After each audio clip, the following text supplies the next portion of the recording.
Often in our lives we are told to distract ourselves from our problems. Go do something fun, see some friends, get on with our lives. But the fact is, if we don't process what's going on inside of our minds, it can lead to really negative consequences. But first of all, hello and welcome back to your favourite mental health advice / awareness and travel channel.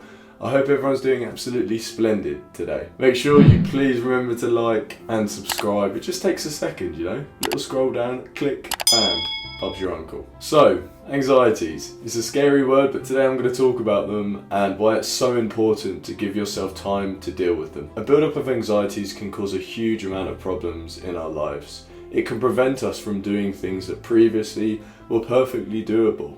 It can stop us from challenging ourselves, from growing, and it can lead us to view previously positive things as very negative ones. Having anxieties in the back of our minds, in our subconscious or unconscious, can be extremely exhausting. And without processing them, it can further lead to a lot more detrimental impacts within our lives, such as panic attacks or further mental health disorders. But the key part there is without processing them, because in our everyday lives we will always encounter things that cause us anxiety. It's inevitable, it's going to happen. They should not be treated as things to suppress or to ignore, because the reality is they do a lot more damage when we don't process them, when we ignore them, and when we put them to the back of our minds. They should be understood that it is your body or your mind sending a message to you that something may be threatening or something may cause you harm. And sometimes anxiety can be a very good thing. It can stop us from doing dangerous or downright stupid things.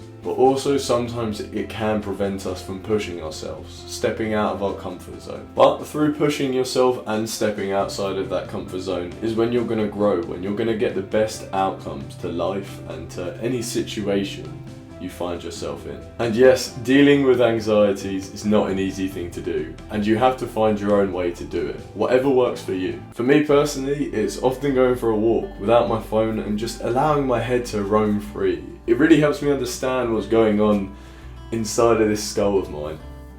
This currently slightly sunburned skull of mine by the looks of it. And this is really something that sports has given me the opportunity to do. It's given me the opportunity to take time for myself, to understand what's going on inside of my mind, and it's one of the biggest reasons that I recommend sport to people, not just for the physical health, but the mental health aspect as well. Whether it's going surfing in Spain or even just going for regular walks, sports can do so much for you, for your physical and mental health, because they often coincide. But sports to me is what writing may be to someone else, what reading may be to another person. It is just my medium to get those anxieties, to give myself time to think and to process everything going on.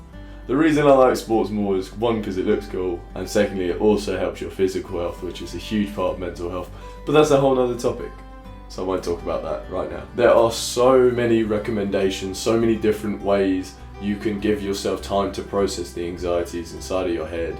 So just look it up online or speak to a friend and see how they do it. Some people like to vent out their problems by talking or writing about them, and sometimes people just need time and space to process it within themselves. Whatever it is, just give yourself time to do this on a regular basis, and I promise you, you will feel so much better. Dealing with anxieties is a huge topic, something that can't just be covered with one video. I was really going to make an excuse for you to subscribe so you can deal with your own anxieties, but I don't think that's morally acceptable, so I'm not going to do that. But please do subscribe anyway, it'd be grand. Anyway, that's all from me. Bye.